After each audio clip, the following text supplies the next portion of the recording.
So Jeff, please, can you run us through the decision and the rationale to part ways with Craig? I think where we're at right now as a club, and I know it's early days in the season, of trying to make sure that as a team, building momentum, going in the right direction, and for what Craig's been able to showcase and do so far, I think it's just mutual respect of, you saw what he did for us in this franchise already. He is one of the leading scorers and a talented player, and I think it's best if we just part ways at this point in time in the season so that he can go fulfil his goals and dreams and we can continue on our pathway. It's not often a team would let their best player kind of walk and it be amicable, I suppose, with their issues behind the scenes that led to this decision. Well, there's always pros and cons in every player and every decision that's made, and for everyone that I recruited to this group, including Craig, I knew the pros and cons with how dynamics and everything else, and his capability, his scoring power, to the way that his energy that he brings to the group. So it was just a matter of working through certain things, and I thought that where we sit right now, the break and the timing of where we're at, to be able to keep the team and keep growing in the right direction. I think this was the right pros time. and cons, what were the cons? Well, cons are everything within structure of basketball, right? Like there's things that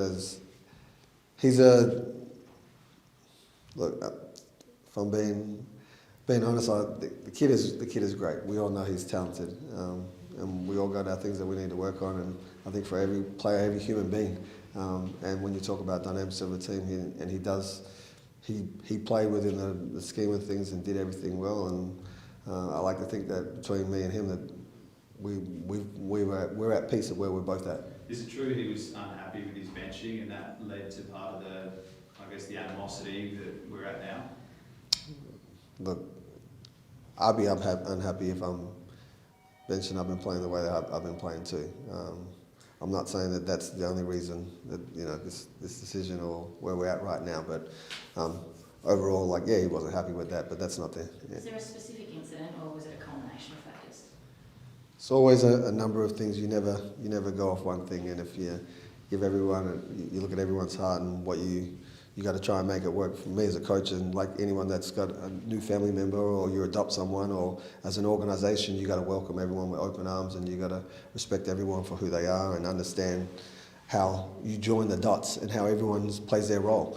And I think overall, I just thought it was just good that we shift right now. Did his management lead to that? Did they want to see a new opportunity for him?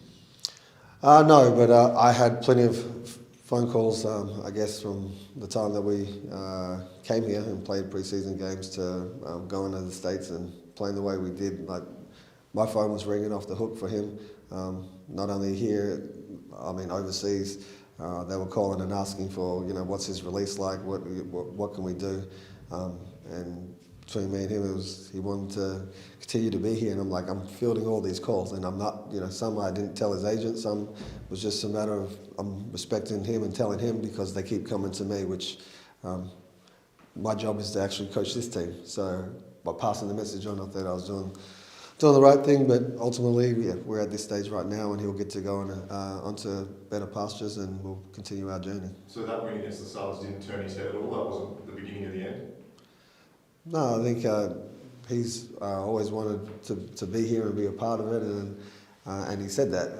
But while we were there, I also knew that the ultimate goal when I signed him was to try and give him every chance to be what he wants to be and get to the NBA, and the ultimate goal for him.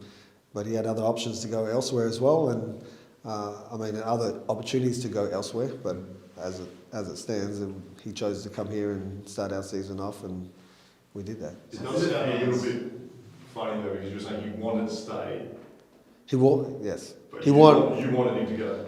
Well, it's more so making sure that, as you know, when you get opportunities, how many chances do you get to go have a chance at the show or have these opportunities? And so presenting that and making sure that, again, what I said to him from the start was to help play a role in his pathway. For the fans, I suppose that the elephant in the room is he's a superstar player, as we all know, but why couldn't it work? Because I suppose the fans will be perhaps disappointed that a player they've come to love watching, flamethrower from the three, isn't going to be here for the rest of the year. How can you get their heads around that? Why couldn't it work? Well, I'll tell you what, I've given it everything to try and make that work too. So this is not a one-way street. This is, as an organisation, as a coach, even I think as a team, I think we all try to be on the same page as much as we can.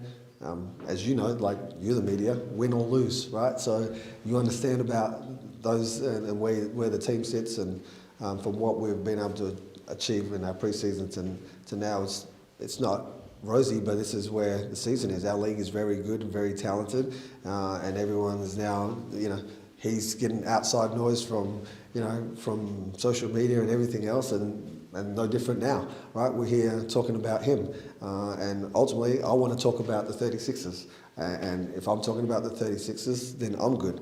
As for talking about outside noise, is not what I want to sit here and talk. What's the reaction of the team when you broke the news to them that he was departing? Everyone supports me. So the players are on board with that decision to see Craig move to a new opportunity? Yes. Had results been different, so you were top 2 at the moment, do you still think this would have been the case? I believe so. So was there I guess a push from the players to make this happen as much as it was from you? Look, I'm not going to go in depth. When you're in-house and you're in a team, there's certain things that teams do and we talk about. But overall, this is about us as an organisation, so I like to leave it there. In saying all that, what happens now? I suppose you've got a spot open for an import and a really talented roster.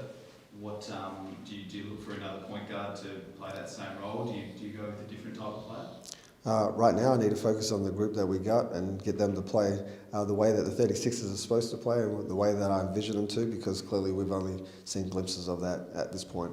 So with the guys that are here, it's getting back to the drawing board and working our butts off to make sure that when we show up in Melbourne to play that game, that we're ready to go. So you're massive on team and culture, and this is like your family. Is the primary requisite for the new import to be a good team player? Crazy, he shot the ball, he shared the ball. I'm not saying he didn't. It's definitely for me, it's ultimately team overrules everything, right? Like we're here as an organisation to represent our fans, our city, and we need to make sure that we have a team that's committed to everything that's on board, from top to bottom.